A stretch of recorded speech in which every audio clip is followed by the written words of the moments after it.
And we're live. A very good afternoon, everybody, from Asia, from Europe, from Holland, from Europe, from America, from all over the world. And we're very excited to have you here at this Vanenburg Future Conference. And we're going to have some very exciting speakers, also from all over the place, from France, the Dominican Republic, from the Netherlands, of course. And we're going to give you a great program. Florian, where are you located at the moment? I am currently in the Dominican Republic. We are so jealous. What a wonderful way to work. And Lillian, where are you from at the moment? Hi, I'm actually in Paris at the moment. Ah, Paris, the place where there's no COVID, I hear. Jan Baan, where are you? I'm in the Netherlands, Vincent. And you're in the castle, I hear. Yeah, on the castle in Putten, Vanenburg Castle. Where history in the enterprise IT world has been made. Okay, correct. Let's take a look, and we want to welcome you very much. We want to get to know you in a couple of minutes, who you are. So please keep your phone ready next to your, when I have a phone, because we're going to ask you some questions and basically share a little bit of who we are and what we're going to do. Can I ask to basically get the slides up, and let you walk you to the program. So first, I'm going to ask you who you are and what you're interested in, so we basically can adapt to that. Then afterwards, we're going to have Florian Braun from BAIN & Company. He's a partner there, and he's going to give you an overview of how to become competitive with the enterprise IT, which is, you have fantastic infrastructure. 1 year, 5 years later, you're completely outdated, and changing everything is a pain, and that's the whole theme of the conference. Then the next thing we're very excited about is Jan Baan. We're going to talk really wonderful about his career, and he's going to share the message. How can you stay updated all the time? And how can you improve productivity in enterprise IT and go a factor of 3, 4, 5 during his career? And he's going to share that with us. Then next we have Jan Baan, the co-CEO and CEO of Vanenburg Software, and he's going to basically show a lot of live examples. And I think Vanenburg Software is really a company which is amazing, because they say what they do and they do what they say. And if they say, well, we can basically replace the system and in 3 months you'll be up and running, they actually do that. I've seen that happening, and we have a couple of people talking about it. And Arjan is going to share that with us.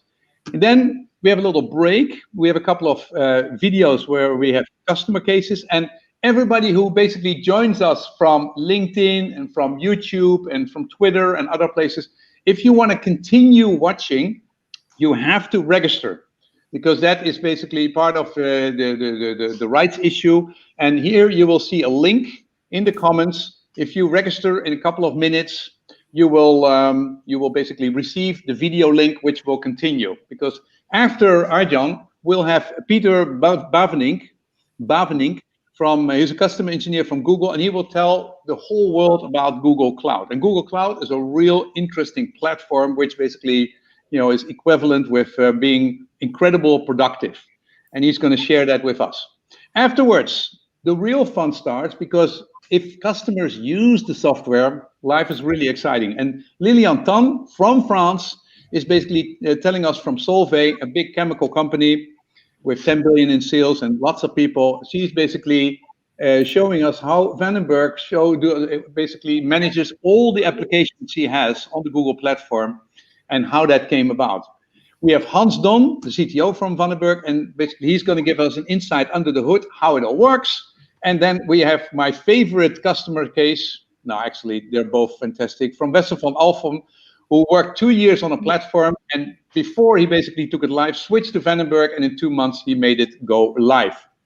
And at every point, we're basically stopping to answer your questions. So please answer questions in the chat or in the interaction methods, which I'm going to show you in a minute.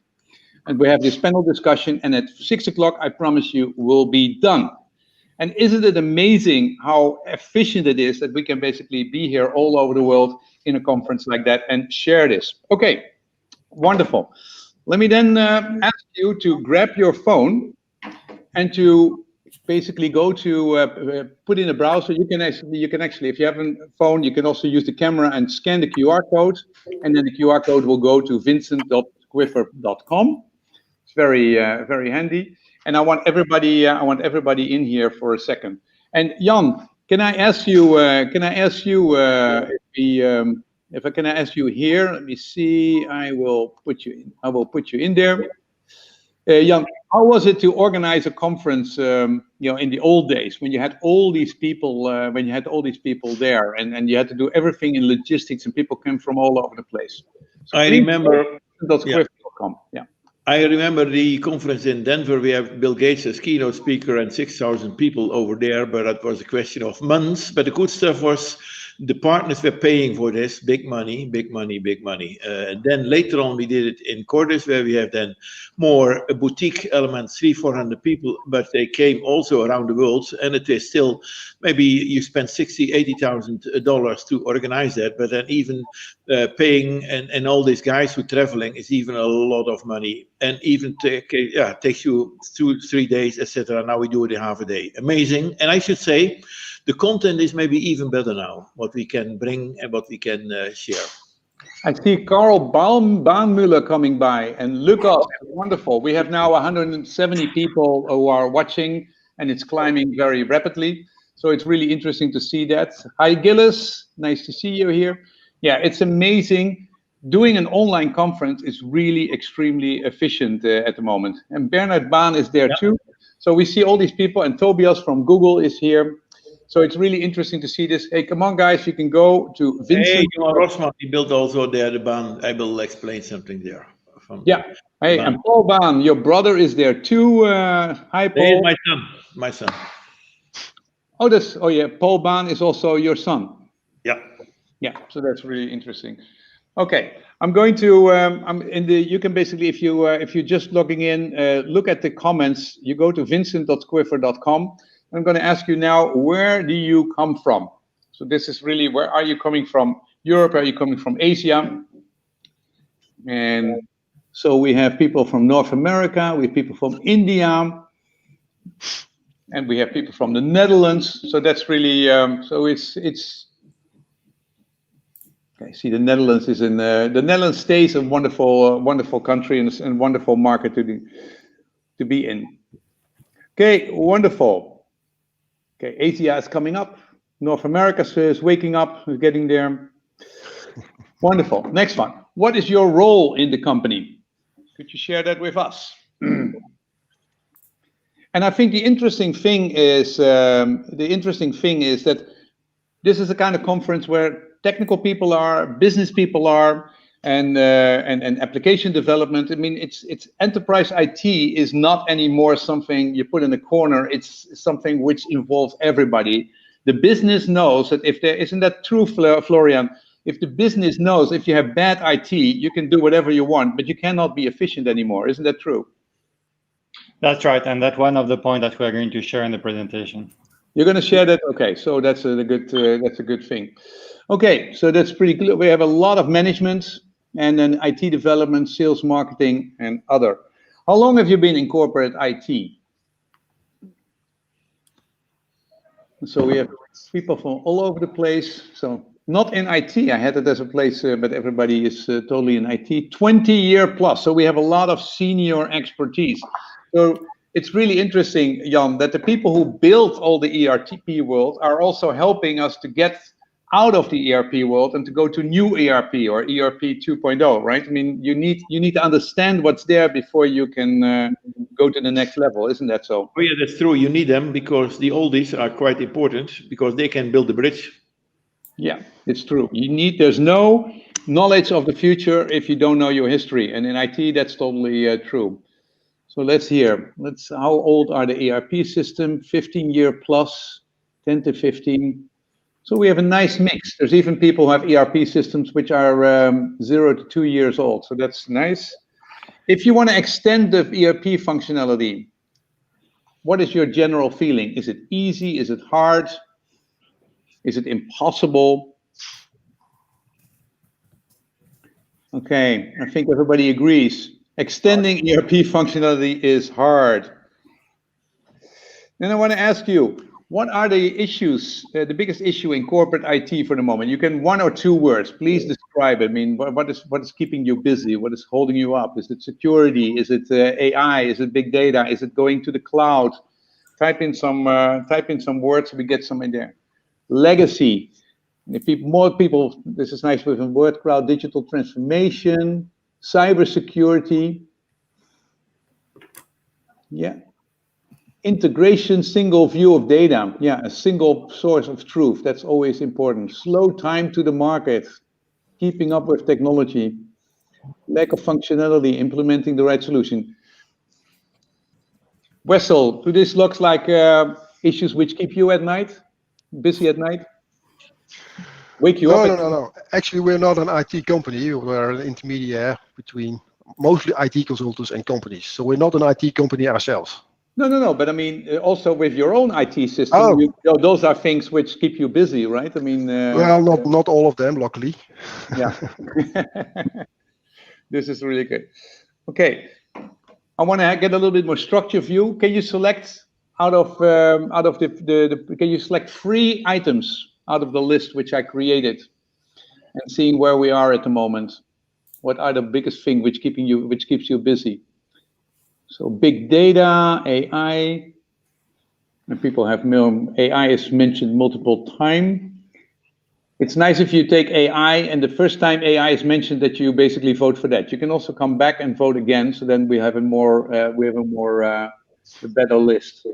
Okay, big data, AI, move to the cloud, machine learning, low code, microservices, move to the cloud. Okay, 2 more short questions. Oh no, 1 more last question. If you enhance the functionality of ERP, your current ERP system, how do you do that? Do you do it in the core? Are you extending it? Do you do both? Are you throwing everything away at the moment? Are you getting desperate? So it's interesting. Extended ERP is a good one to do that. Okay, wonderful. Well, thank you very much. I have an impression all the time during the conference we'll be able to basically take your question. So that is wonderful. We can, so like this, you can ask a question from Jan Baan, putting it on here, or you can basically put it in Squifer, and then basically we'll take your question every time we're ready.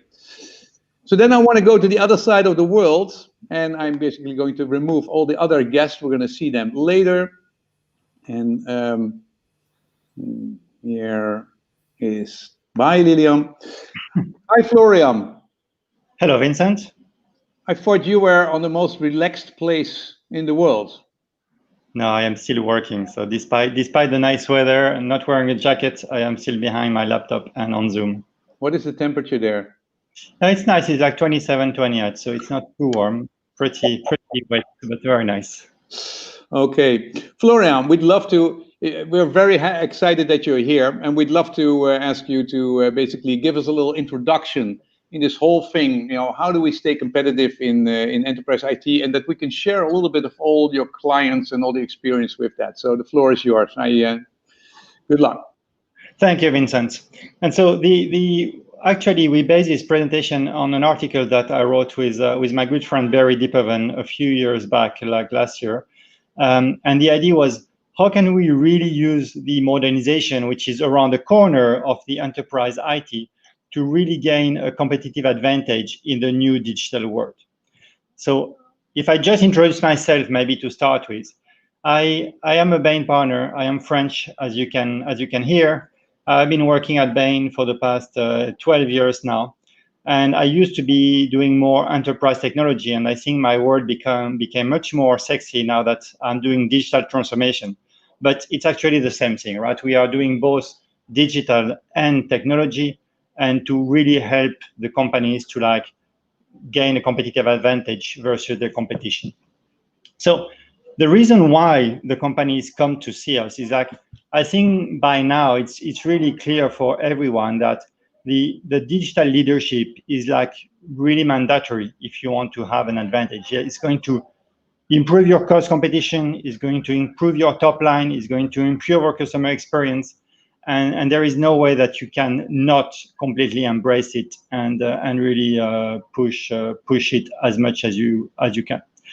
But I think your survey that you just launched a few minutes ago, actually, Vincent, was very interesting, because we came with very similar conclusion when we launched our own survey, which is when we look at what are the barriers to change, actually, the first one was around willingness to make change, and that actually COVID was even more of a game changer. That has actually been completely slammed if we look at the past 6 to 9 months. But the second biggest barrier to change is really about this legacy, and that the word that also came the biggest and the strongest in this world cloud that we were just seeing before. And we have this legacy slow-moving architecture, and that is what most of the traditional companies are really faced with, right? It's like not everyone has a chance to be an Amazon or more like neobank, like N26, like and start from scratch. Most of them have been doing business for a long time, have been established for years and tens of years, and they have legacy system, and moving them is actually not that easy. Most of the large companies, especially in the manufacturing / consumer goods / like everyone where there is a longer value chain, have been actually embracing more of the traditional ERP world, I would say, like having very and wall-to-wall ERPs, and that is very complicated now to really embrace this technology and stay agile. Why is now a good moment to think about is the two largest ERP manufacturers are actually announcing the end of standard support for their traditional ERP version, and that is really because they are trying to also embrace the new technology. SAP, Oracle, they are both moving to the cloud, both offering new functionalities and new system in the cloud. But that means that the clients and our clients are now faced with kind of this wall. Is it going to be 2025, 2027? We don't know exactly when is going to be the date, but they know that they are going to need and embrace the new cloud version of the ERP.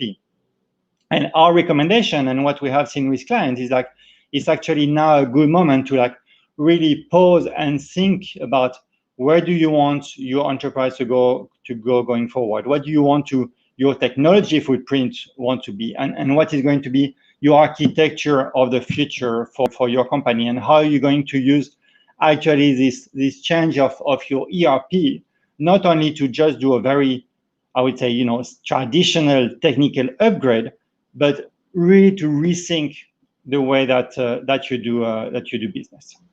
So in our views, and that's really what BAIN has been developing over the past years, in our view, the future of the architecture and the modern architecture are still going to rely on ERP, right? I think that is very, very important to remember and to realize that the ERP is not going to realize. However, what is likely is the ERP is likely going to shrink more to really going to be what are the core function, what are really your limited set of processes where you need to have a traditional ERP, because frankly, there is no real way to reinvent the wheel, like to really put transaction in your system or to do accounting. The large ERP provider have that completely under control. They know how to do that, and let's use their processes. This part, you can also use that to link with some, more legacy system. If you have some very traditional or legacy MRP or some in your plants or manufacturing, and you don't really want to disconnect them just because, over time they do the job, you don't really need to change the way you are producing maybe. And these ERPs and these future ERPs will be able to be kind of a layer that's still going to use the data of your more legacy system, but be the interface with the rest of the world. Then on top of your ERP, and that's where it becomes to be very interesting, is that's where each company is going to really need to think and decide about where do you want to be differentiated? Where do you want to have your competitive advantage? And that is going to bring a lot of questions. Do you want for a specific domain, if you want to use, I don't know, IoT, like some large companies in the US selling footwears, they are able now to put small RFID device on each of their apparel, and that helped them for each of their store to have an end of the day real-time inventory. So that's completely fantastic. But for that, you need to create the modular solution, what we call, so to have really, where are you going to be differentiated? Why do you want to adopt some kind of the industry best of breeds software as a service? Why do you want to think about potentially building some of your own domains because you want to be so differentiated that you think only you can do that, and you might want to have very, very specific pieces of your software that you are either going to develop in-house or you are going to buy from very specialized provider.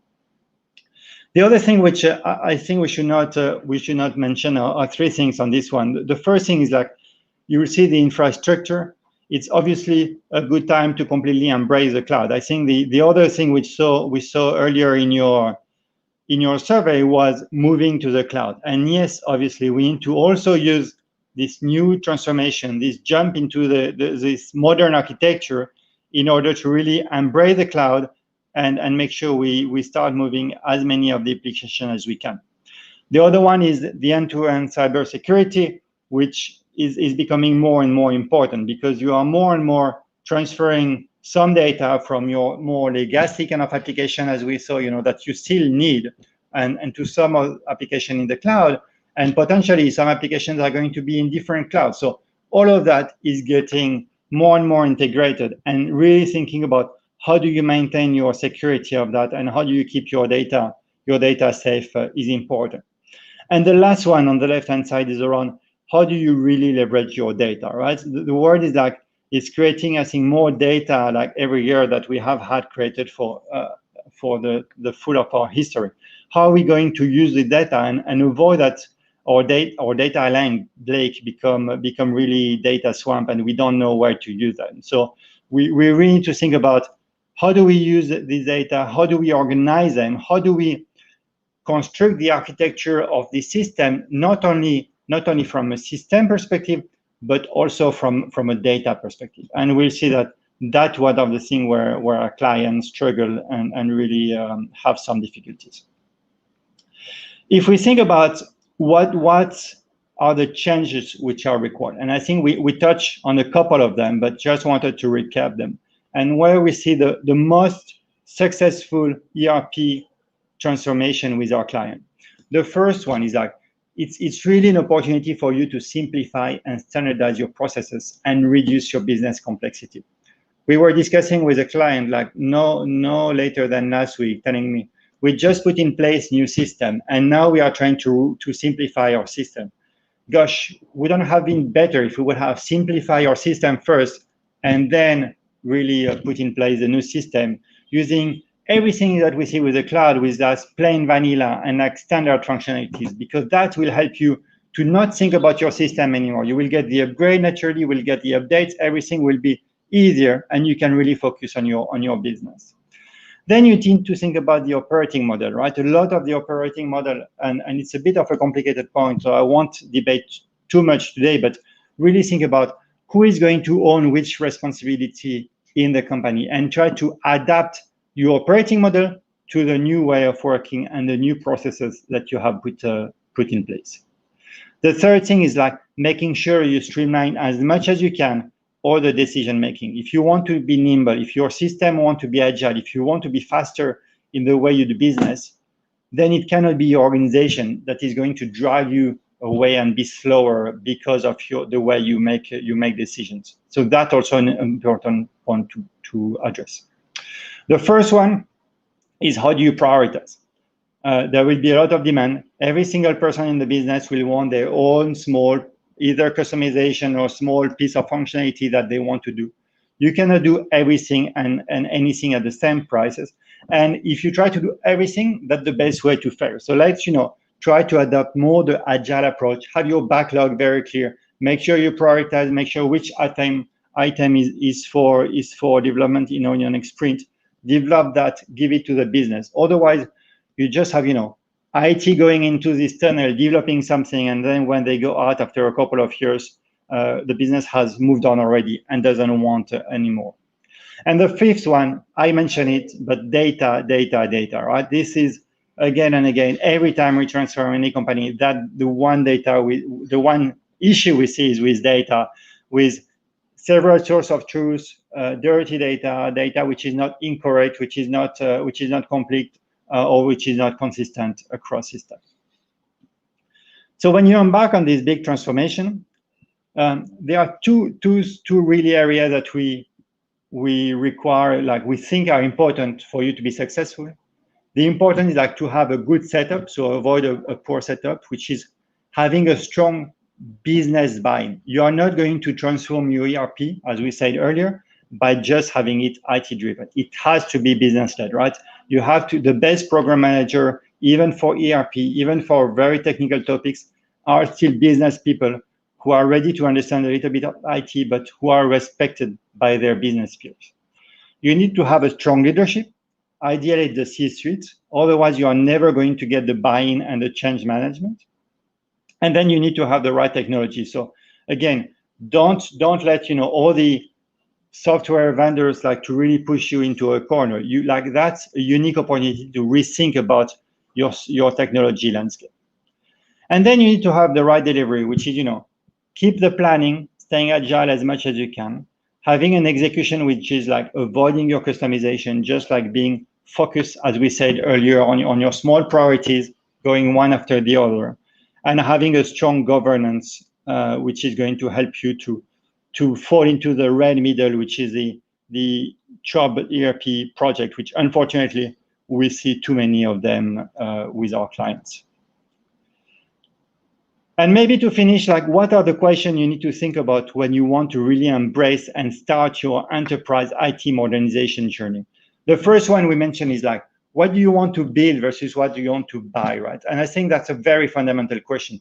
In some areas, it really makes sense to go with the industry solution and just buy, just because some software provider have developed it for years and years, and they have something which is perfectly catered to your needs. For some other areas where you want to be more modular, like why not embracing some of some more microservices and have really like modern technology, and so you can keep control of that. The other one is, do you want to be early adopter or fast followers? Some clients fall into the trap of trying to be early adopter and co-create with very large software provider, but actually it doesn't always work, and some of them are really then struggling to embrace the software. However, if you are a very large client, it might make sense, and it might actually help you to shape the template or to shape a specific solution to your needs. Would you like to upgrade only some of your ERPs, or try to do that to rationalize your ERP footprint? And we truly believe that the one ERP is not the solution to all your problems. In some cases, it will be better. In some cases, there might be a need for you to keep a couple of more ERP separated, either because you have different business model, or you are thinking about divestment, or you are having really business with different ways of working. Then you have the ever question around brownfield versus greenfield. There is always a temptation to say, let's go with greenfield, it's going to be nicer. But we have also seen it can be very, very expensive, and not all of this transformation succeeds. Some of them just trying to be greenfield at the end never really get off ground. And the last one, which I think is becoming less and less relevant, is around on-premise versus cloud. I think now most of the cloud providers are really offering like strong security, strong functionalities, and most of our clients are actually choosing more the cloud solution. What is true, however, is some of your application, especially some of your very traditional legacy application, are going to remain on-premise, and it can be sometimes very expensive to, if you just lift and shift them to the cloud, then you are not going to reap the benefit of the cloud. So it can be very expensive to really rewrite them to make them cloud compatible. In which case, it might make sense to keep some of this application on-premise. So I think that was a little bit of a short summary about what we believe is your journey to move to the future of the enterprise modernization. Vincent, was it too fast, or was it good enough? No, I think we did it well. I mean, it was no problem, and it sounds so simple. You just need to simplify your business. You need to have brilliant business managers. You need to basically move from on-premise to the cloud. I mean, it seems like a very simple process. I mean, it seems actually completely impossible. How do you find the people? How do you deal with the complexity? How can you change the business first, simplify it? I mean, it sounds like you have to play chess on 64 different fields. I mean, can this be done by normal human beings? Well, no, it can be done, and luckily we have some great people doing that in all of the companies, and I'm sure some of people who are 20 plus years in IT have seen that. But what is true is that you cannot rely on only one person or one CIO. I think the combination of having the right partnership between some strong IT people, some strong business people, and having the right team is obviously, as you said, the most important. Is you cannot really push that with only one person who believes in the future of the technology. But even having, I mean, the more people you have, the more complex everything becomes, and the more people you put on the project, the slower it will take. So it seems like impossible. So I think it's really like having a knot, and all that old stuff, all this old beautiful legacy, which has served us well, where we invested all the money in. It's so hard to give it up. It's so hard to have all these investments, all this pain we put into these systems which work, to basically give it up and start to the next thing. Well, that's the theme of today. How are we going to do that? So let's get some questions from the audience in there. Let's see. Can you give us some budget trends at the moment? How's that going? Yeah. So that is a very good question. The budgets have actually been increasing massively, and a few years back you were seeing budgets in like the tens of millions of dollars for the transformations. Now it's not rare that we see hundreds of millions of dollars, and I have even seen a couple of end-to-end transformation where budget are north of $1 billion. So it's increasing. Just because, as you are saying, you need to unplug so many years of legacy, and you need to have so many domains covered that it costs a lot of money. Okay, so it's a lot of money, but normally, if you talk about IT budgets, right? I mean, it's like between 4% of sales to 10%, and maybe if you're Google, maybe it's 20% or something like that. But a big transformation project, I mean, can you put it as a percentage of the total IT project per year? So when you start this type of transformation, it's very hard to give you really a percentage. I don't want to be the typical consultant saying it depends, but it actually depends a little bit in this case.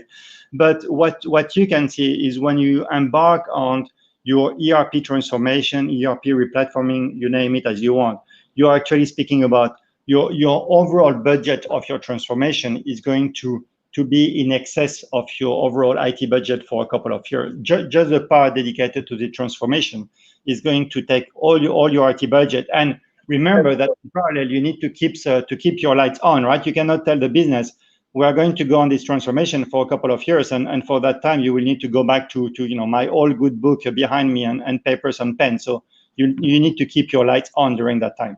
Yeah, well, I really enjoy, I mean, the vision and the promise of Vanenburg, who says, keep your old stuff nicely running, don't extend it don't develop it anymore, but extend it on the side and keep it in place. And then you don't need to spend so much money keeping it up and running because you don't need to update it, but you can just enhance functionality on the side instead of one huge transformation. I remember going from SAP 2 to SAP 3, and then basically going to the cloud. And then every couple of years, we have a huge transformation.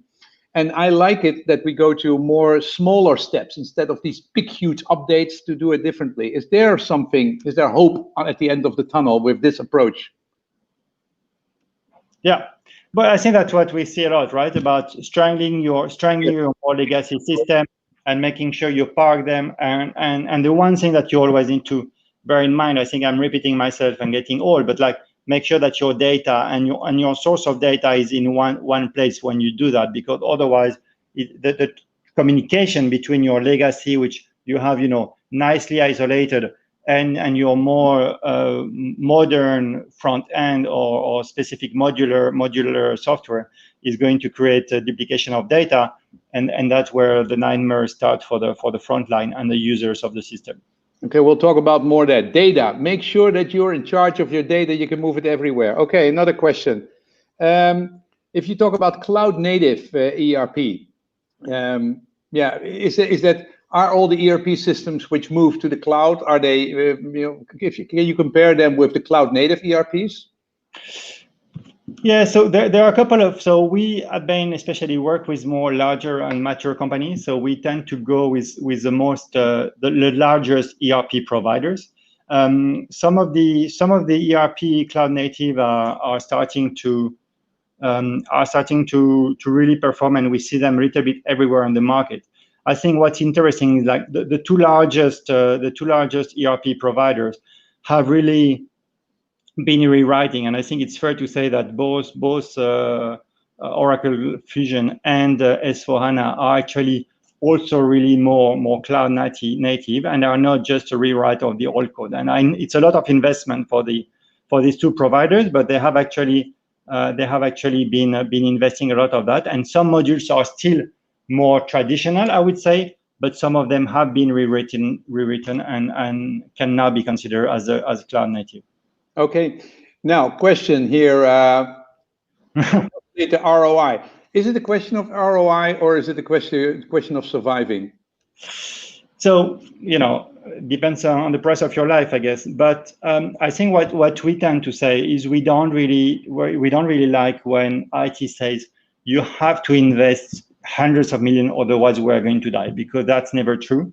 And you really just need to put in perspective these things. And I think we didn't elaborate about how you really build the change management, but part of your change management and the way you're going to get the leadership support and your CXO support is based on this ROI. So I think it's a brilliant question. It's a lot of money and a lot of investment, but actually, if you do it properly and you really rethink the way you do business, it creates a lot of value, both in terms of top line, like leveraging the power of data for selling more, or selling in some areas where you could never have sold before because you were not reaching them, and also in terms of cost, because you can really simplify and automate your backend. It's something I could speak about for hours, but it's not the topic today, but it's a very, very important topic.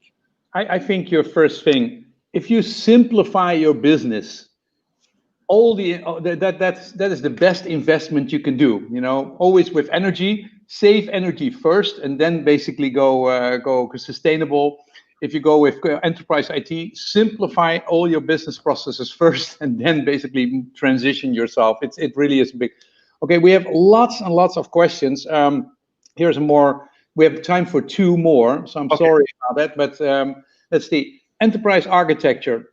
If you see that all these architectural components involving cloud, if they move in the cloud, how's your architecture has to change? So I think there are two questions here. There is the enterprise architecture team and the enterprise architecture itself. I think the enterprise architecture team needs to I think more and more understand both ways of the equation, right? And that they are going to be a bit of the guardian of your future of the architecture. And then, as I was saying earlier, you need to think about your connections. There will be more and more connection between what are your traditional, and even Vincent, when you were saying we're going to keep some of the legacy and strengthen them. So this is going to stay on premise. And then you need to think about, again, it's always the same. What are going to be your interface? How are you going to build them? And how are your data going to properly interface between your more traditional system on premise, or frankly, the application you want to keep on premise, and the one you want to move on the cloud. Florian, we have a lot more questions here. I want to ask one more, but we could talk for hours with you. But here's Tony, and he's saying, this is a question I have no idea about. How's the ERP solution adapting to DevSecOps paradigm?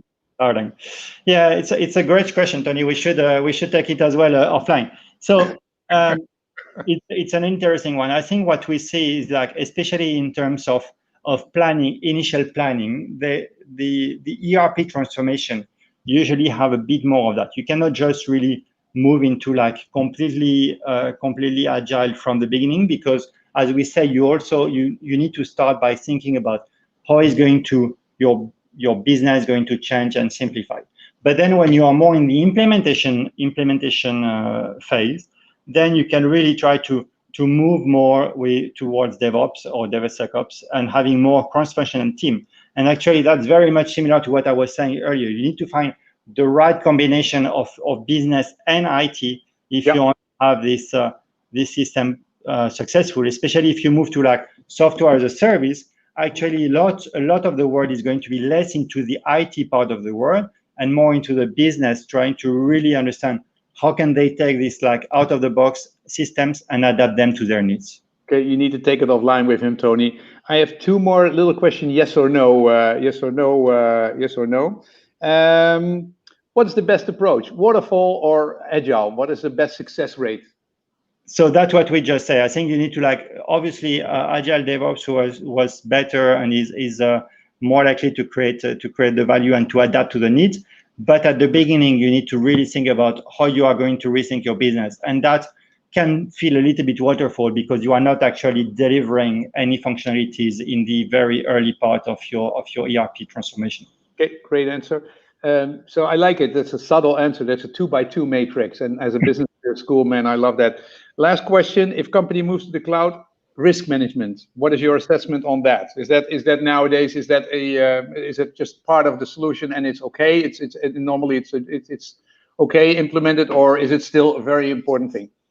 No, it's very important, and work with professional on that. We don't want to give any advice on risk management because it's very complicated, and cybersecurity, I mentioned that is very, very, very part of the heart of when you move to the cloud, and there are a lot of specialist companies working on that, and I recommend that you work with them. Okay, Florian, we would love to be there with you in the Dominican Republic. And we'd love to talk to you more because you're full of answers, but we really are very grateful that you're here joining us all around the world with this introduction. You gave us a very tough assignment to do, to get all these resources allocated, and you gave us a big task. We're going to chew on that on the rest of the afternoon. Thank you very much for joining us. Thanks for having me, Vincent. Thank you. Okay, and then I'm going to ask Jan Baan to join me. Hello, Jan. Hello, Vincent. In the Vanenburg Castle.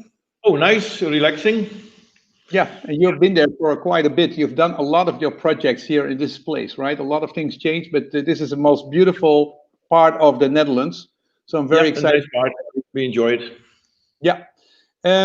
What I wanted to ask you is basically, before we do our interview, do you have your slides? Where are your slides? I don't see your slides. Can you share your slides with us? Yeah, 1 second. If I put them in, you see them now?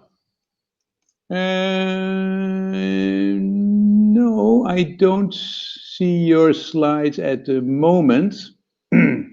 So maybe you have to say, if you say stop sharing your screen, or start sharing your screen in the studio. 1 second. I see them there.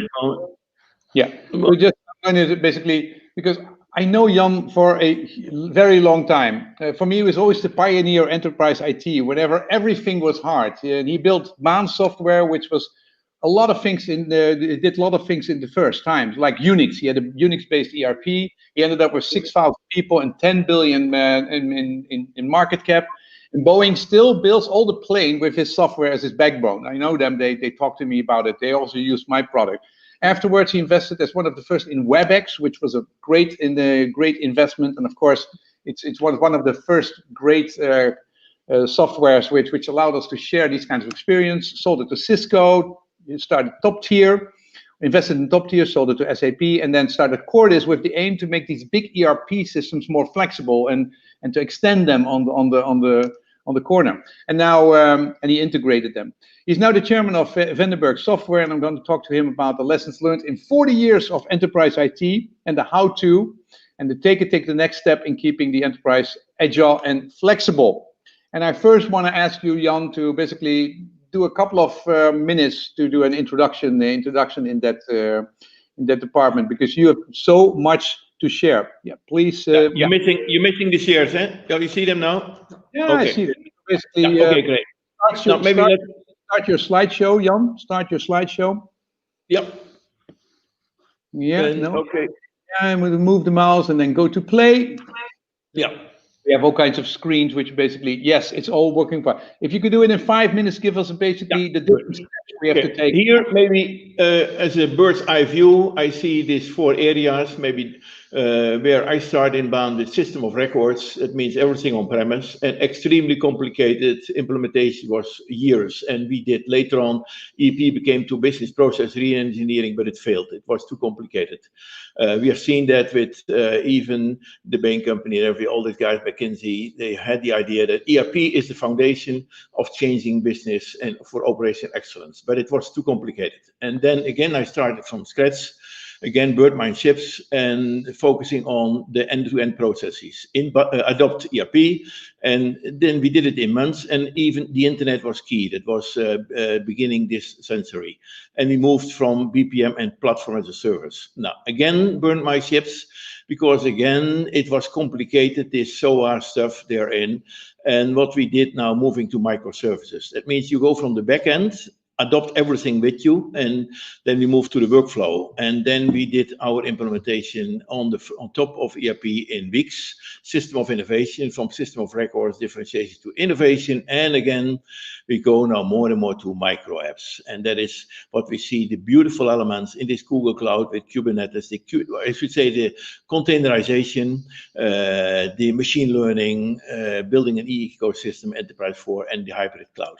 Now, and even it was already mentioned by Florian, only mentioned data, I agree with this, but then you have to take your data with you. But data in the old world is only isolated data, transactional data. And you have to bring your data from the back end to end-to-end data. It means the end-to-end processes, data becomes information. But now we move to the front end and data becomes knowledge. That means we have our workflow adopting all the back-end systems, but crucial part is, it is complicated, yes, but it is doable. As even in every industry is decoupling. We decoupled the ERP and then optimize them with knowledge and intelligence. And here you see that what we do in days, that is maybe 20 times simpler, 50 times cheaper, and even more advanced, because we have the productivity of the knowledge worker. That's what we're doing with our EVA and Collabor products in combination with Google. Now, moving then, and Johan Rosman is in the room, and Jan Asselman is there, we see this beautiful BAIN shell.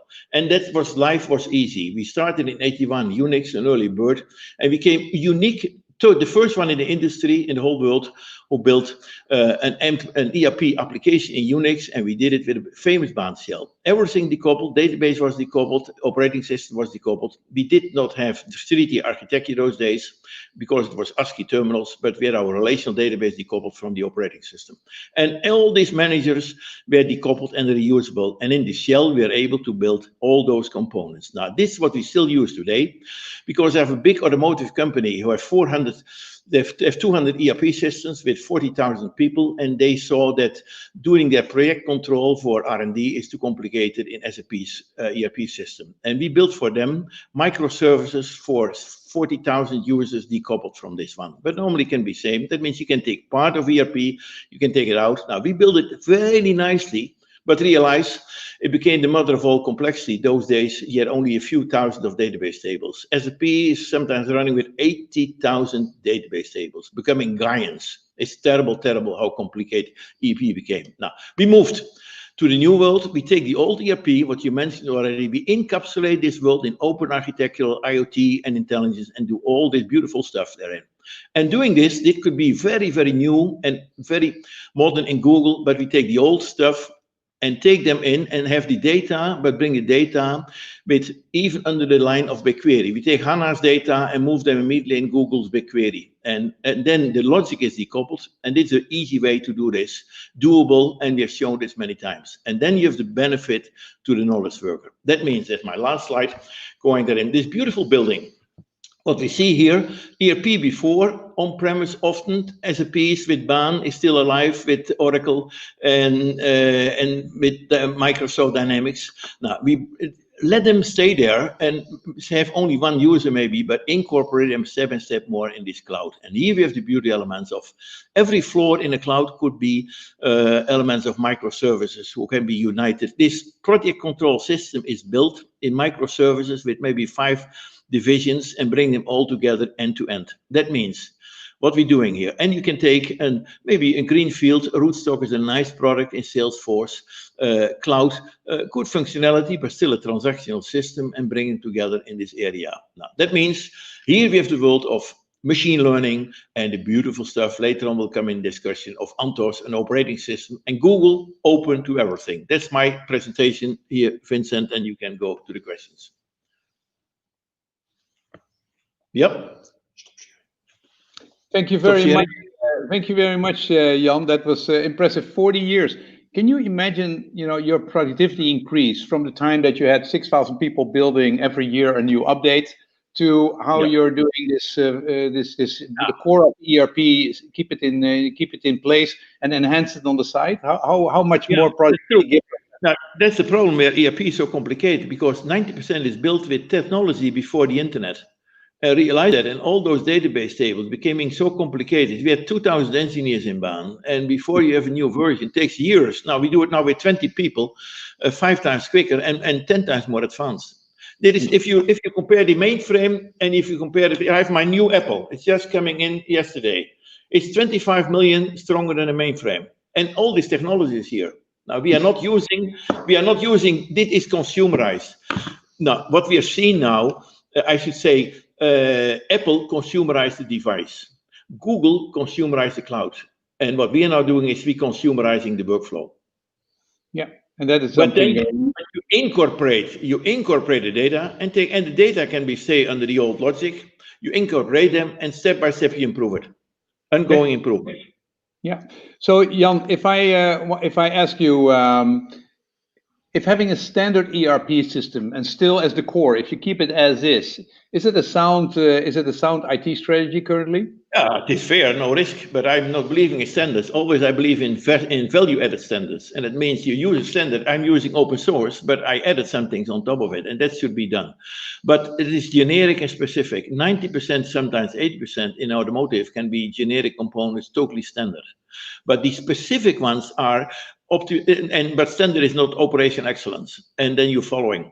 That means I like those standards. That's not the difference. But you can use 80% standard, share it, and that's generic. We call it decoupling, and then make it to the specific points. Yeah, I have here some questions. Support for no-code and low-code development. Is that working in your plan? Yeah, that's what we just do. But low-code and no-code is dangerous, because if you have some things what you do with low-code, you have another profile, and 20% of the time you produce 80%. Later on, we'll explain that. But you should not be low-code. Is very crucial that you're not locked in. And there's so much power. Later on, we'll show it in Google. And what we do with low-code, we generate 80% of the source code in Java, plain Java, and then you can continue. You should not be dependent on the runtime. And no vendor lock-in, but maybe later in my presentation. Yeah. Okay, another question. Jan, what is the next step in the evolution? If you talk about the next step, the new ERP, you saw that Florian talks about the digital transformation, and he basically says it costs more than the normal IT budget. It costs more, a couple of years it costs more, but it will pay you back. But what is that next step? Now, first of all, I call it IRS already years ago, is Intelligent Resource Planning. And ERP is an important part. We have to do it with, but it should be intelligent. We have customer decoupling point, but it's not dynamic. ERP is not dynamic. It's a statical system. And we talk digital as nonsense because it's PDF. It's dead like it can be dead. We should go to big data, and we should even go there to the world of dynamic, event-driven dynamic. And that is really the element. But what we do then, we should decouple that. 80% can stay in a statical world in traditional ERP, and then the 20% stay on the workflow. The workflow incorporating the end-to-end processes, we go to an end-to-end task. And we go to one version of the truth. Data, but data becomes information, information becomes knowledge. And then the knowledge worker is becoming double in productivity. And that is the big step where we're going through. Yeah, double the productivity. Okay, so that is a wonderful, I mean, it makes you more flexible, it makes you quicker, and it's double the productivity. What double the EBITDA. I mean, you basically have this world, you have this old static ERP system. Will we keep that around forever? And are the current versions of the ERP system, which are on premise a lot of times still? I mean, should we put in all the effort to move them to the cloud, or should we just let them stay there and then basically have a flexible have a flexible scale around them to enhance the productivity, to enhance the functionality. Listen, you have a nice car, but if you take horses before your Tesla car, that's what we do, avoid the cloud. And we say, okay, we have a nice car, everything is, we have wheels, and we bring the horses before this. Now, that means that's nonsense. On-premise is so terrible. If you compare this, the power and everything, and if you look to all what Google is offering, boy, why should you go the on-premise? That's nonsense. You can use some components on-premise, but that is old-fashioned. There is no technology on this one. And there should be a real, therefore, what we see by the Dutch governments, they even spent north 1 billion also from our tax money, and they destroyed all this stuff with this Spear project in an on-premise, and then we had this HANA. Now, SAP is also becoming wiser. They made an agreement also with HANA and bring them under BigQuery from Google. Now, you cannot compare your Tesla and then compare that with horses, etc. before the war. Okay, so we need to move to the cloud, and then not development, not move ERP to the cloud. That is something we need to do, and then secondly, enhance it. But you do step by step, and you can. It's your choice. That means you can do everything on premise. Doesn't matter. We do also a lot of stuff on premise. It depends what you have for the time being. This your choice. It should be multi-cloud, but also you should have some elements are maybe staying forever on premise because you like some things on your own. You don't trust maybe the outside for this. Yeah. Normally, people spend 60% of the IT budget to keep those legacy systems up and running, and to keep them up and running. What do you think is a future way to allocate your budget? Gartner mentioned already should go to transactional system from 70%, go more for end-to-end process related stuff for 20%, but over time it's maybe, and then 10% was system of innovation, should be the opposite. 90% should be in innovative systems on the workflow on the front. And the cloud and the ERP is more a bookkeeping system for the future, doing this, the rules, etc., and all this compliance stuff. That means the less you do, the simpler. Everything you can do on the front end is 100 times more simpler, more effective. But you have these elements, but it's decoupling. If you decouple that smart. Now, I'm 42 years in this business, and I learned a lot from both sides. Without my knowledge in BAIN, I never could do this. And that is still very useful that we have this BAIN knowledge. But we burned our ships. Maybe financial-wise, it was better to stay in BAIN. That was better for the money. But I'm maybe more an entrepreneur than an investor. But we started again there. Okay, so I have here a question. Given the evolution you've made in ICT, do you believe that the traditional ERP packages will be phased out? And so, how long will it take? The name even is becoming more moderate. Even last year, everyone is focusing on ERP. Even ERP is managing all the complicated stuff around logistics and planning and decoupling and all those elements. But the beauty is you can build, I showed it already, you can build a totally complete ERP system much easier in microservices with REST APIs and with this containerization.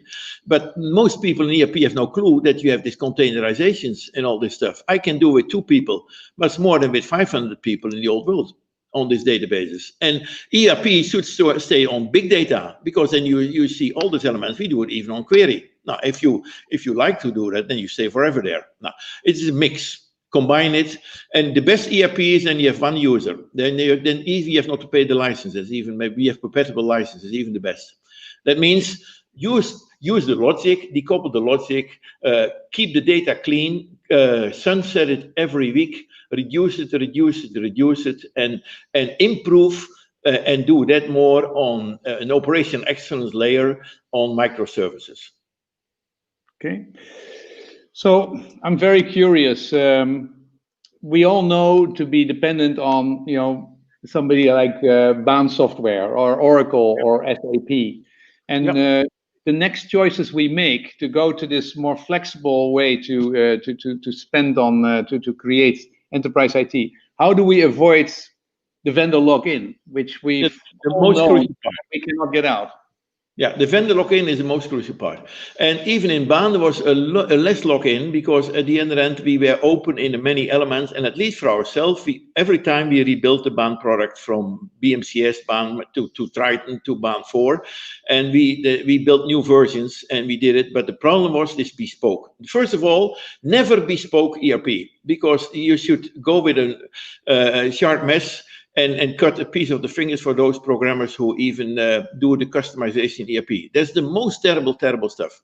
That means if you optimize it, do it at least in the second layer of business processes, the BPM, but do it now in the microservice layer. Now, and then step by step, you make it obsolete, you isolate it. The data is robust, but it's core, you're not changing it, and you improve in a dynamic way with big data, with machine learning, all those stuff. But crucial is, you should have an end, what even mentioned here in also with Florian, you need an end-to-end point from all the data. That means I'm always inheriting every data. I take all the data out of an SB system, out of a BAIN system, and bring them even under the workflow and bring them under the task.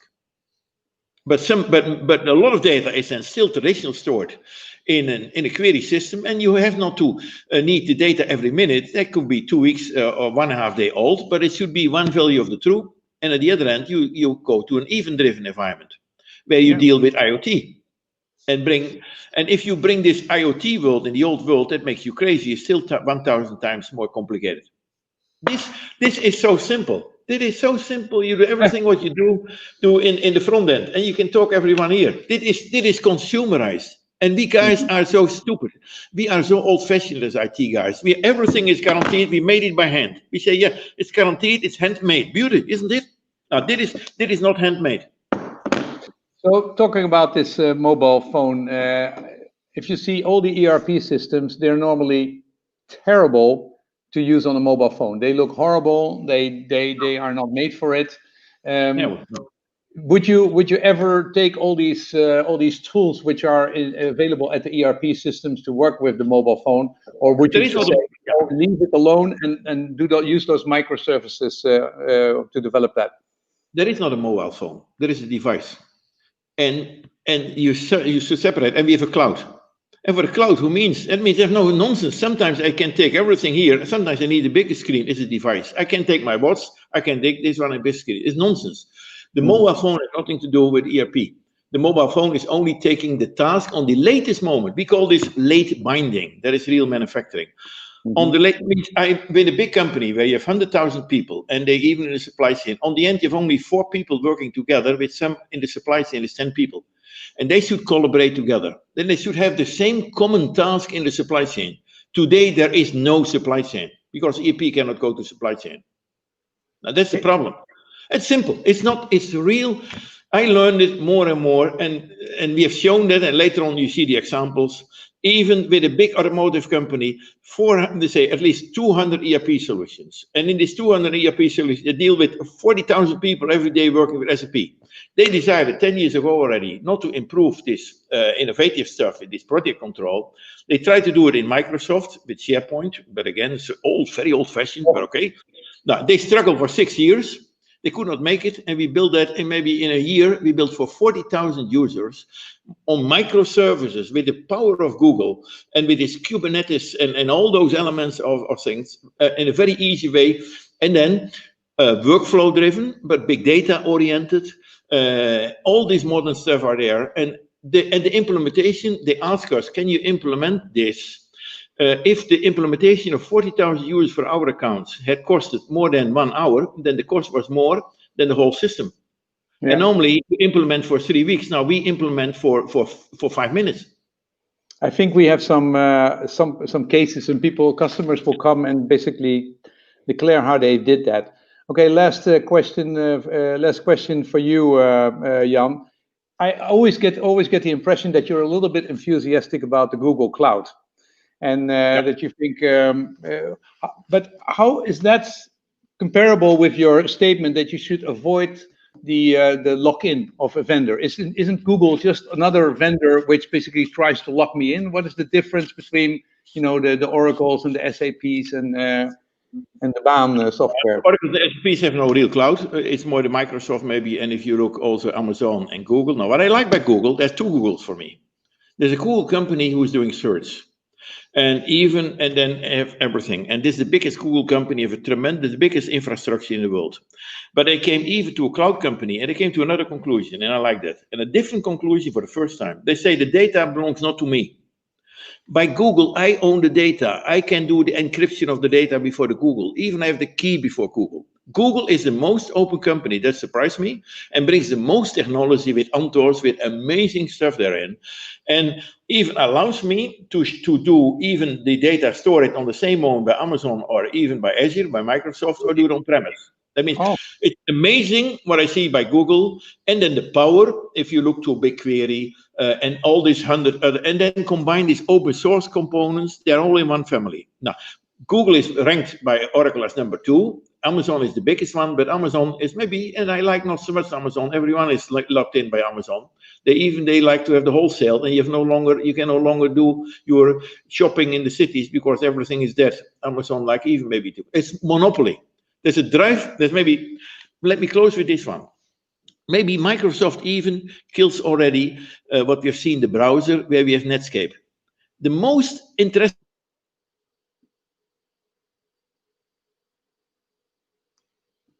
And that was the last statement of Jan in my Baan. life was, okay. Now, and then if you see then, in this Netscape browser, it was 90% of market share. Over years, it was 1%. Now, the same we see now in all those big companies, OneDrive, monopoly, monopoly, monopoly.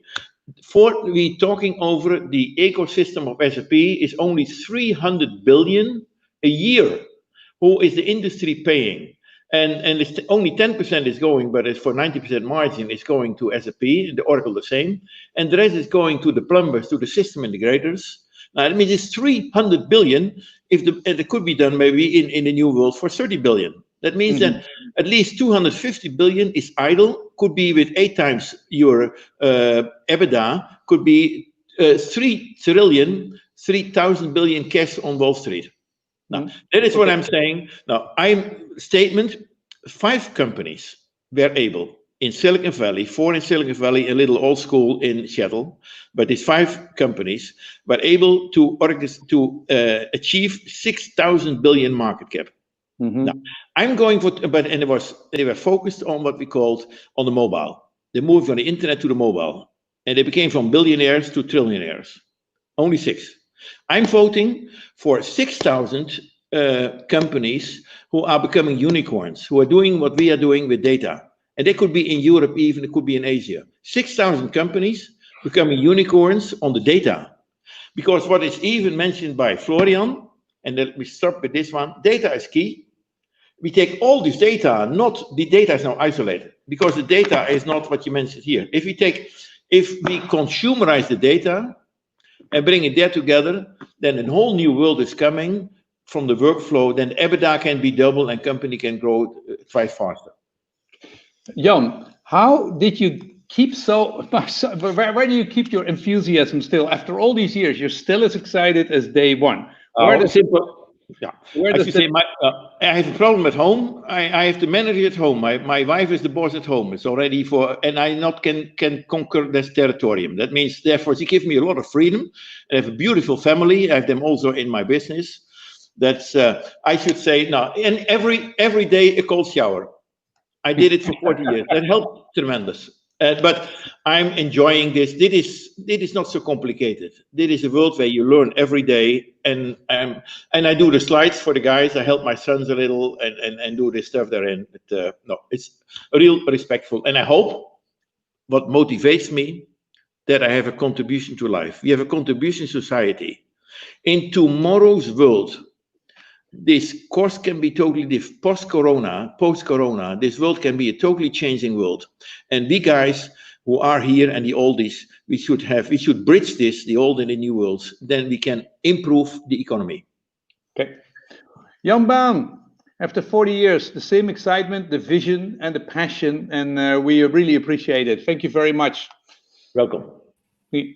And I'm going to ask Arjan to basically join us and to follow up. And Arjan, you heard the vision of your father. He's really very excited about this whole new thing.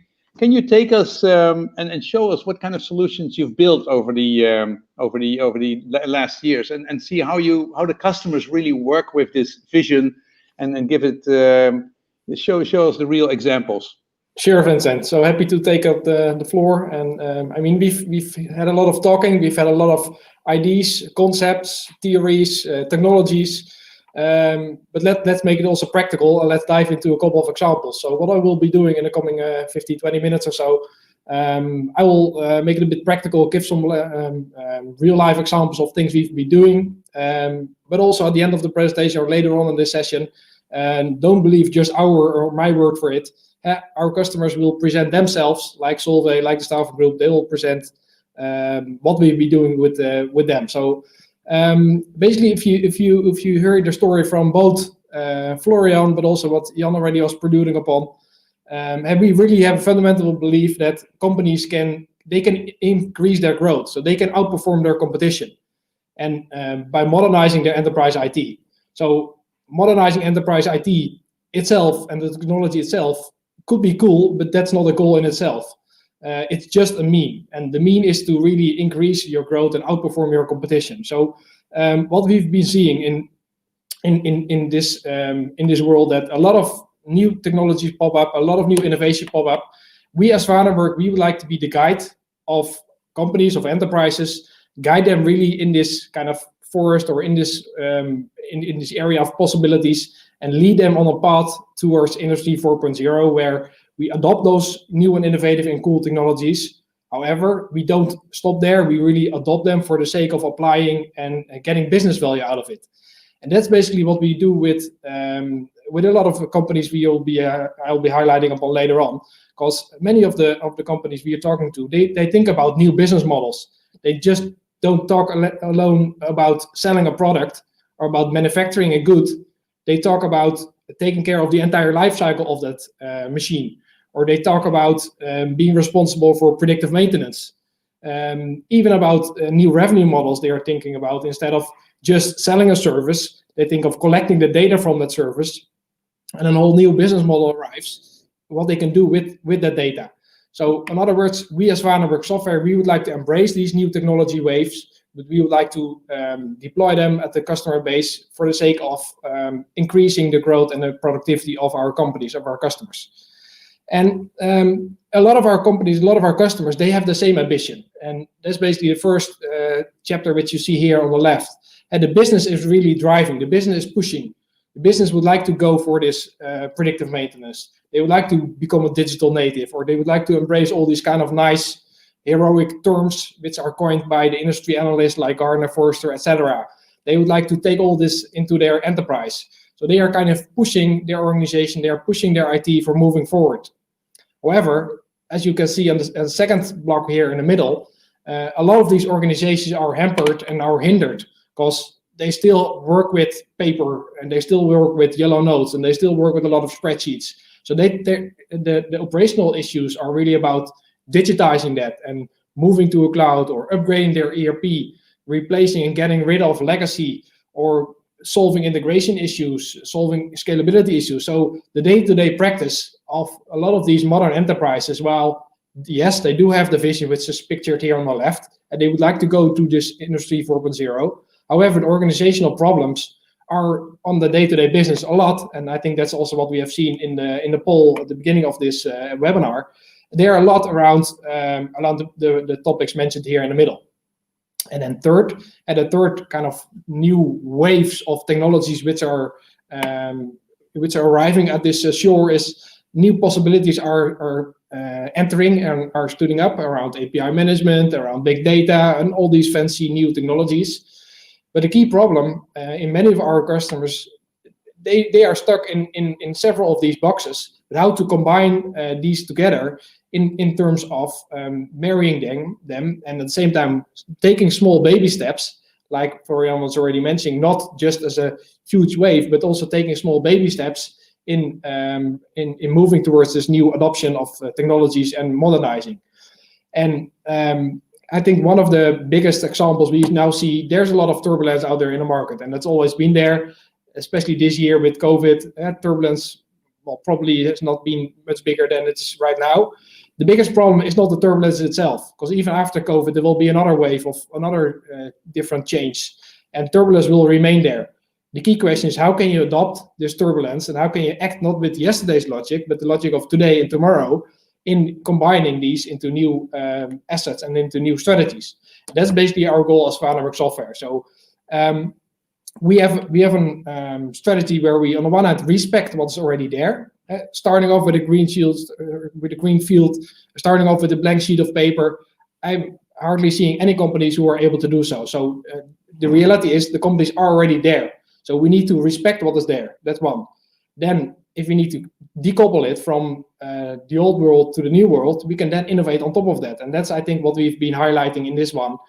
The path for modernization is summarized in 5 keywords in our view. On the one hand, ERP, it always will be there, and it's serving a very important, crucial function within the organization. So it is there.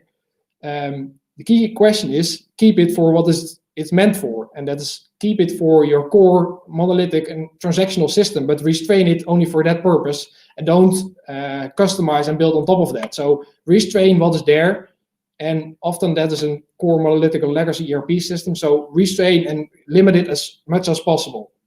Then in the next step is open it up. So basically integrate and make it ready for reuse in a new world with new innovations. In the third step, you can extend it with a lot of microservices and combine, filling in the missing gaps of this core. And then at a fourth step, embrace this innovation by applying all these modern technologies like big data, artificial intelligence, machine learning, a lot of sensors with Internet of Things. They are kind of sending in data. So embrace this innovation.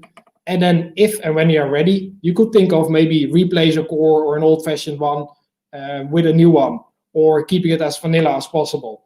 So in other words, these 5 steps are meant to, on the one hand, respect what's there, decouple it, and then innovate on top of that in the next wave. And I think that's also what we've been doing with a lot of our companies. So our services are really centered around ERP extensions and integrations. So building on top of that and harmonizing those different silos within the organization. So extending and integrating to make sure that you're covering a single view of data and you have a single view of your process. In the next step and the next offering is what we are offering and building are around custom ERP solutions. So companies who cannot be served by just a standard ERP because simply their business is different. And I will give a couple of examples later on. So we build and tailor it, not build it from scratch. Yes, we are like in manufacturing. We are making use of these generic components and combine it in a unique composition. And that unique composition is what we call a custom ERP. And the third wave is, or the third step is with enterprise apps. We build new innovations on top of existing ERP solutions. So we are very much, as Vanenburg Software, focused on a couple of industries. On the one hand, everything around manufacturing, distribution, logistics. Nowadays, healthcare is popping up a lot, and they're innovating a lot. Because simply hospitals, they don't only take care about the healthcare processes within the 4 walls of that building at their hospital. So they need to take care of the entire healthcare processes within their city or within their province. And the doctors, they not just enter the hospital and do their work. No, they go outside and they take care of the entire process. Not just within their door, but also in the entire city and province. So that is causing a lot of challenges and a lot of logistical solutions which are needed, and that's basically what we are aiming at. So we are good at technology, and our core services are centered around development, support and maintenance, but also cloud operations of our solutions. So we build it, we design it, we support it, and we also make sure it's running stable and scalable. Wherever and all over the globe, 24/7. That's basically what we are offering. We are very proud that we have a really dedicated and committed team, and we have more than 100 engineers or 100 employees at our company. However, we have also productized their knowledge and their best practices into products. So the products are allowing us to speed up the delivery. They allow us to do the full development at low cost, which you will hear later on from Hans as well as from the staffing group Wessel. how we are using those products. And our solutions are already off-the-shelf solutions which can be deployed and reused from earlier examples. And we are very happy, last but not least, that we don't invent the wheel ourselves, and we don't think of building our technology stack from scratch. No, we partner with industry best practices and leading firms like Salesforce and like Google, where we embrace and use their technology platforms. So back to the earlier guide notion, which I highlighted already. We want to be the guide for Industry 4.0. So on the one hand, we take the technology platforms and we apply that in the context of the enterprise. Well, if we start taking a look at our customer and services wall of fame, this is here how we are summarizing it. ERP extensions and integrations to make sure that there's a digital foundation, a digital layer, to ensure that you have operational efficiency throughout the organization, built on top of the fundament that's already there. It could be legacy, it could be other component that's already there. So build on top of that to harmonize and make sure that's an operational efficient foundation. And companies like, for instance, Sanquin, the blood bank which is there in the Netherlands, yes, they are relying upon a digital foundation. Nowadays, they still work with some paper process. They lack sometimes integration. So that's where we are with our skills, with our best practices coming in. And instead of the paper process, we kind of digitize it and ensure that it's a real digital process from start to end. The second step, customer ERP. This is really meant for companies who would like to differentiate. So they have a digital strategy. They would like to be a digital hero, and they would like to differentiate also from others in their peer group. They don't want to just adopt a generic framework, a generic ERP. They need to be different. And we see that at companies like Verhoek, for instance, Verhoek Europe, a great logistics provider in the Netherlands, together with the ThinkWise platform, which is a low-code platform. We embrace it. We build their tailor-made transportation management system. Not because there's not a single transportation management is in the market. No, because their way of working, their unique process is not supported by this generic system. So that's where it's making sense to combine the best practice of ERP with their unique way of working, their unique process, and marry the two together to build their custom ERP. Last but not least, the third category about enterprise apps, that's where you would like to innovate. On top of everything which you have already, embrace this new technology. And you will see the stories from Solvay and the staff group later on, and I will be explaining a short example of what we've been doing at Valeo also in the next slide. Well, to dive a bit deeper in this ERP extension integrations service offering, what if you need to combine legacy, but at the same time you would like to have real-time insight into your process, into your shop floor, into your status of your work orders? So that normally doesn't go well together. So what we've been doing is taking a couple of steps within BAX. BAX is a nice metal sheet company in the southern part of the Netherlands. We've basically opened up their closed legacy ERP. So there were a couple of actions and I would say tasks needed to make it future ready. But by opening it up and by kind of unraveling this spaghetti landscape, we were able to also add missing functionalities and missing functions, and also especially around human workflows to the landscape. So we respected what was there. At the same time, we decoupled it, then added and filled in the missing pieces. And then by having that foundation in place, we are now able to release new portals, build new mobile apps, have a single view of all your processes in a dashboard, making sure that all the operators which are there at the shop floor are able to have a single view of the status of their work orders. And I think this is a great example of a company who realized that they need to invest in the future. And by taking this approach, they were able to leapfrog, respect what's there, but at the same time, take a couple of steps to ensure that they're up to date again. So that's the first example on BAX about the ERP extension integrations. The second example I would like to give on customer ERP. So what if there's no standard system to support your e-strategy, your digital strategy? And this is a particular case what we have seen and experienced at Qualitree, a great company in Canada. So they are kind of a plant grower. So they start from a very small one and then sell the plants all over the Americas. again, they have a unique way of working.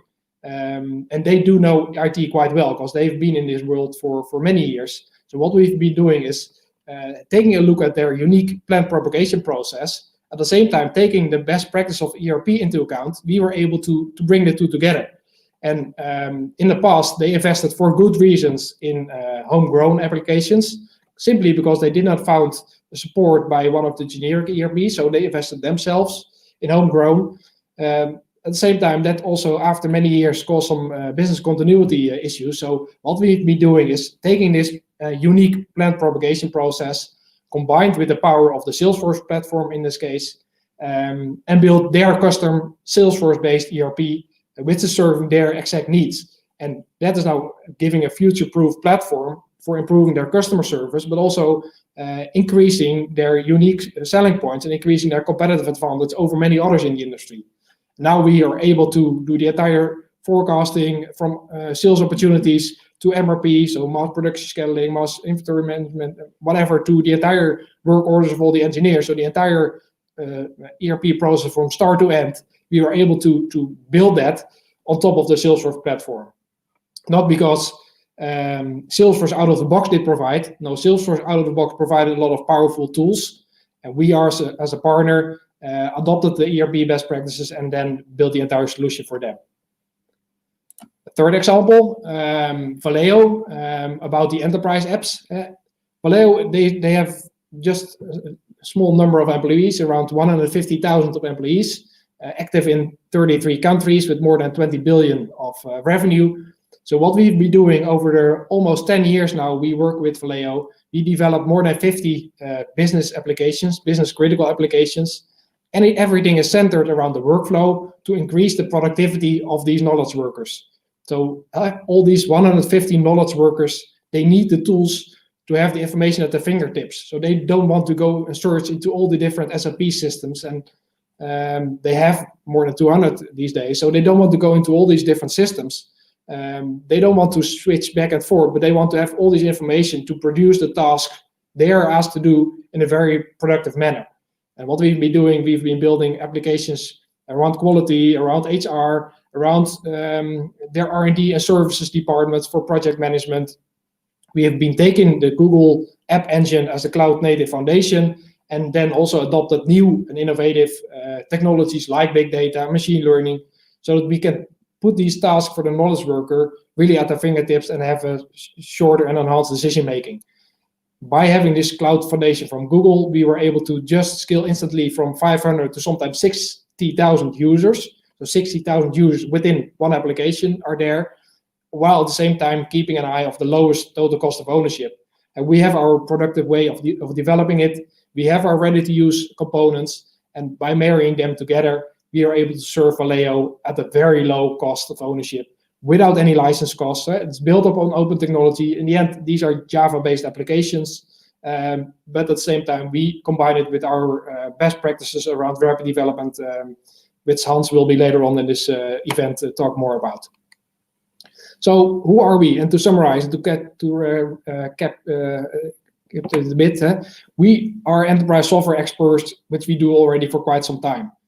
At the same time, we have developed our own tooling and products, allowing for a rapid and a productive way of developing these applications to ensure the lowest total cost of ownership. We are really tech experts and cloud experts from Google to be focused on app development, on infrastructure, artificial intelligence, machine learning, IoT, and big data. So combine all these new innovative waves and apply that in the context of a business solutions.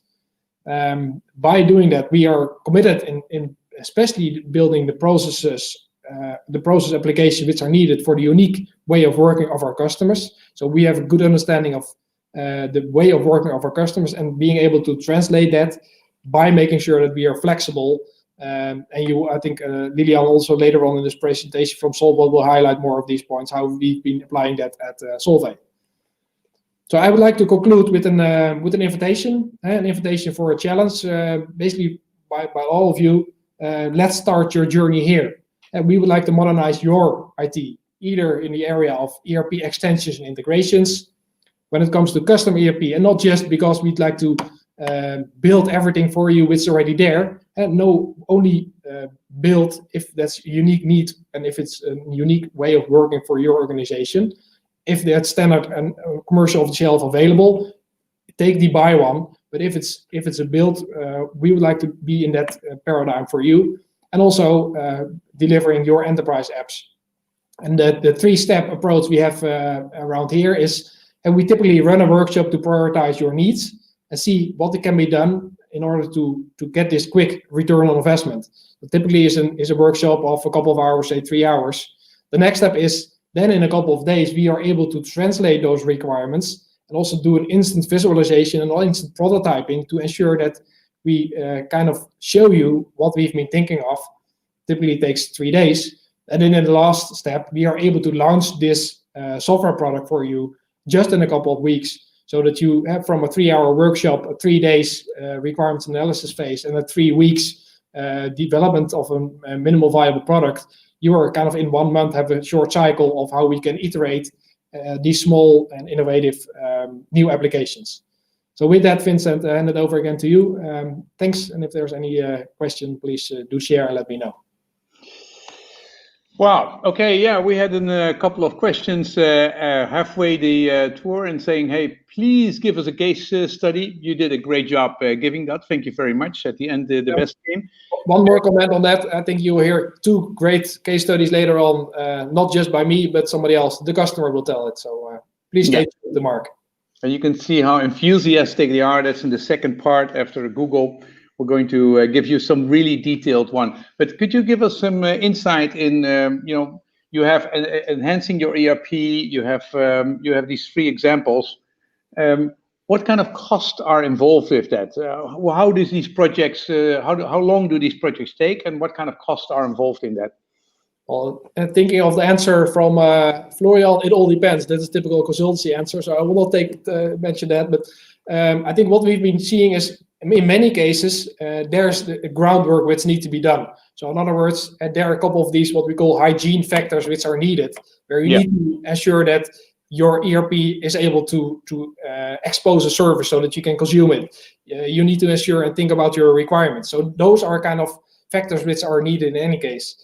Typically, our way of working is that we do small iterations of, say, 2 or 3 or 4 week sprints where we develop those enhancements. And by using our rapid development tooling, we are able to instant prototype and also visualize and then present back to the business user. Is that what you're referring? Is that what you mean? Is that what your goal is? So in other words, we break up these long waterfall projects which we don't believe in anymore. So really go into more an agile mode of productizing and developing and then iterating with the business. So normally in say 2, 3, 4 weeks sprints, and then if you take an example of quality, yes, it's a huge project where maybe if you think about all the 60 master data tables and all the objects and all the more than somewhere between 15 and 20 ERP modules, that could take, say, a year or so for delivering that full solution. But that we iterate on a monthly basis. But what I've seen from you is that you can start with very simple projects, and that you in a couple of 1 month or in 2 months you can really deliver an enormous amount of value. And I mean, just to have connections to 200 ERP systems. I mean, just the internal nightmare of a security officer, which has to manage the access to 200 ERP systems, and that you can actually do that and pull it off. And if you will hear later on from Wessel, I think that's where an example of the staffing group, we've been building a solution in just 1 or 2 months, and then really 1 or 2 months from start to go live. And I think that's a great example. Okay. Well, I think we want to end up at 6 o'clock, so I have to basically, just leave it at that, because there's many more questions. But people were very excited. People were very excited to see first your approach, and then secondly, these examples are really nice. The examples which come after the break and after the Google presentation are really very much in detail and also blew me away. So thank you very much, Jan, for this introduction. Okay. And I'm going to now basically say that if people are not invited by Vanenburg Software, you need to register, because your stream, which basically has been a public stream, will end. If you have been invited by Vanenburg, yeah, you are on the right. Then you're on the right track. You don't have to worry. But otherwise, register here. It's here in the chat. You can be part of it for the next part, because in a moment we're going to basically listen to Peter Bavenik. He's a Google Cloud engineer, and he will tell you exactly how this whole platform will behave. I'm now going to share two customer cases with you, and they're very practical in a container company. And I'm going to give you an introduction movie about the Google. So enjoy that.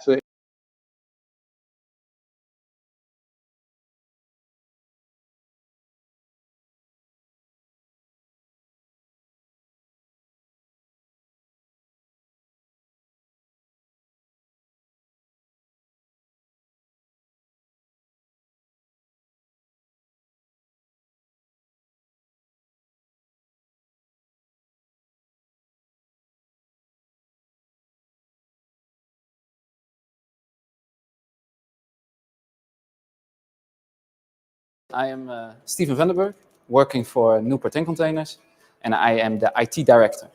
After a very a fruitful collaboration during a proof of concept phase, we felt that we not only found a very good and knowledgeable supplier and developer, but also found a partner with which we could start the construction of a new transport management system.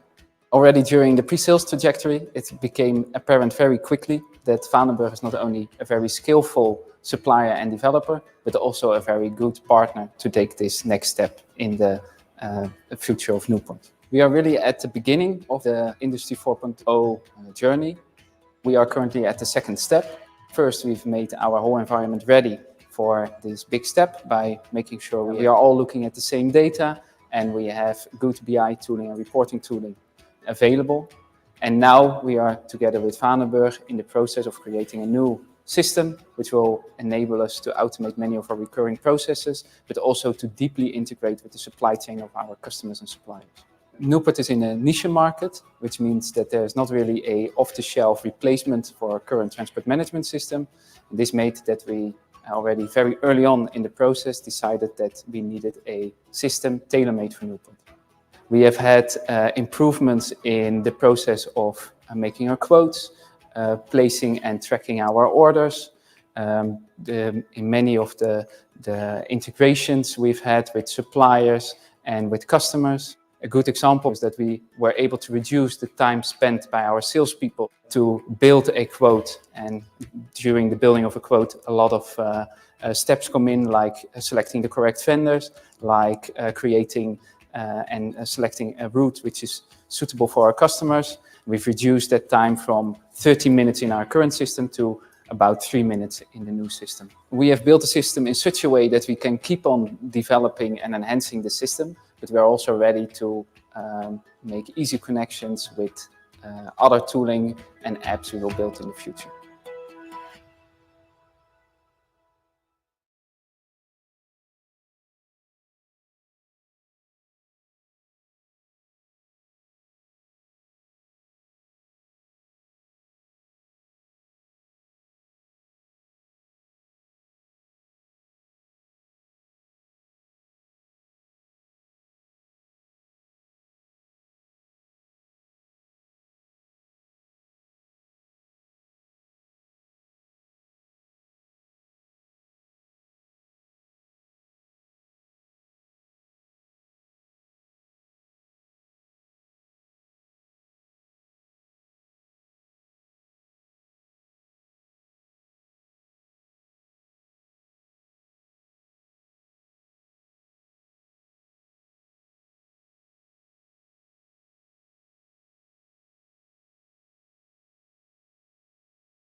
So I'm sorry we did not, the second movie didn't want to come through. So I'm immediately going to Peter and saying, hello, Peter. Good afternoon. How are you doing?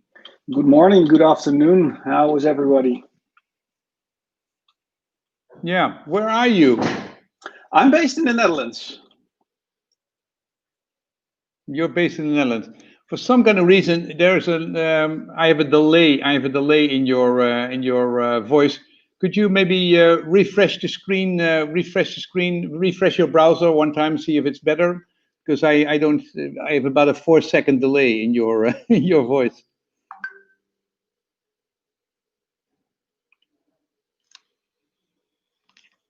Yep. Okay. Just I'll kick you out of the studio. Yeah, just refresh your browser, and then a lot of times that fixes the problem. I had a really weird problem with when I wanted to share this fantastic screen. Let me see. About building blocks that we provide. Okay, now. Because it's a really nice. It's a really okay, Peter. Hello. Hey, can you hear me okay now? I can hear you perfectly. Just 4 seconds. 4 seconds later than it. I don't know how that is working, but we'll work with it. It's fine. Peter, we're very excited to have you here. I will have to only stop one public stream, a couple of public streams. If you want to basically see this presentation, then you need to basically register in the chat. You can see that because I have to basically remove